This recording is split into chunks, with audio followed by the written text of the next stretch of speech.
Hello అండి, welcome to కార్ఖానా రుచులు. ఇవి మన ఇంటి రుచులు. ఇవాళ నేను బొంబాయి రవ్వ అలాగే బంగాళదుంపతో స్నాక్ చేస్తున్నాను.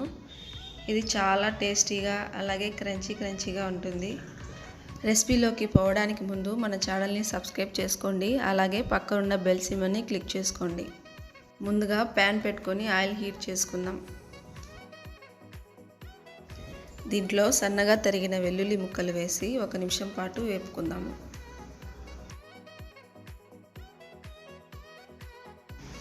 ఇప్పుడు ఇందులో 1/4 కప్పు వాటర్ వేసి బాయిల్ చేసుకుందాము. ఇలా నీళ్లు తెలుతున్నప్పుడు 1/4 కప్పు రవ్వ వేసి బాగా కలుపుకుందాం. నీళ్ళు అలాగే రవ్వ సేమ్ క్వాంటిటీ వేసుకుంటేనే రెసిపీ బాగా వస్తుంది.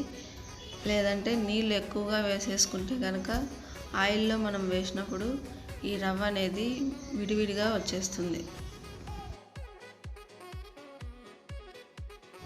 ఇప్పుడు బంగాళదుంపను ఉడికించి మ్యాష్ చేసి పెట్టుకొని 1/2 కప్పు ఇందులో వేస్తున్నాను. అలాగే 1 స్పూన్ మిరియాల పొడి వేసుకొని మంటను లో ఫ్లేమ్లో పెట్టుకొని ఒక 5 నిమిషాలు మొత్తం కలిసేలా కలుపుకుందాము.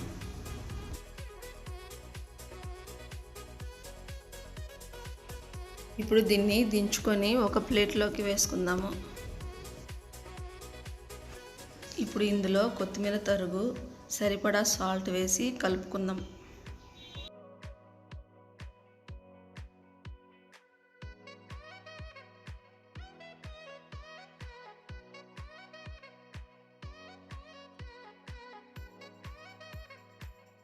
చూడండి, ఇలా చపాతీ పిండిలా కలుపుకోవాలి. ఇప్పుడు దీన్ని ఇలా ఒత్తుకొని షేప్ చేసుకుందాము. ముందుగా ఇలా ఎడ్జెస్ కట్ చేసుకొని చిన్న చిన్న పీసెస్గా కట్ చేసుకుందాం.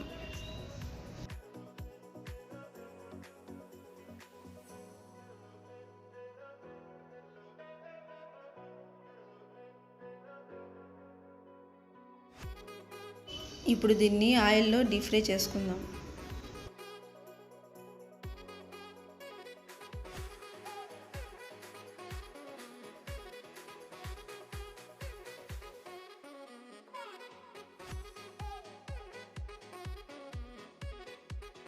దీన్ని 2 వైపులా ఫ్రై చేసుకొని ఇలా గోల్డెన్ కలర్ వచ్చాక దించేసి సర్వ్ చేసుకుందాం. అంతే అండి, ఎంతో టేస్టీగా ఉండే పొటాటో సుజీ పాప్కార్న్ రెడీ. ఈ రెసిపీ కనుక మీకు నచ్చినట్లయితే లైక్ చేయండి. అలాగే మీ ఫ్రెండ్స్ అందరికీ షేర్ చేయండి. ఇంకో రెసిపీతో మీ ముందుంటాను. Thank you.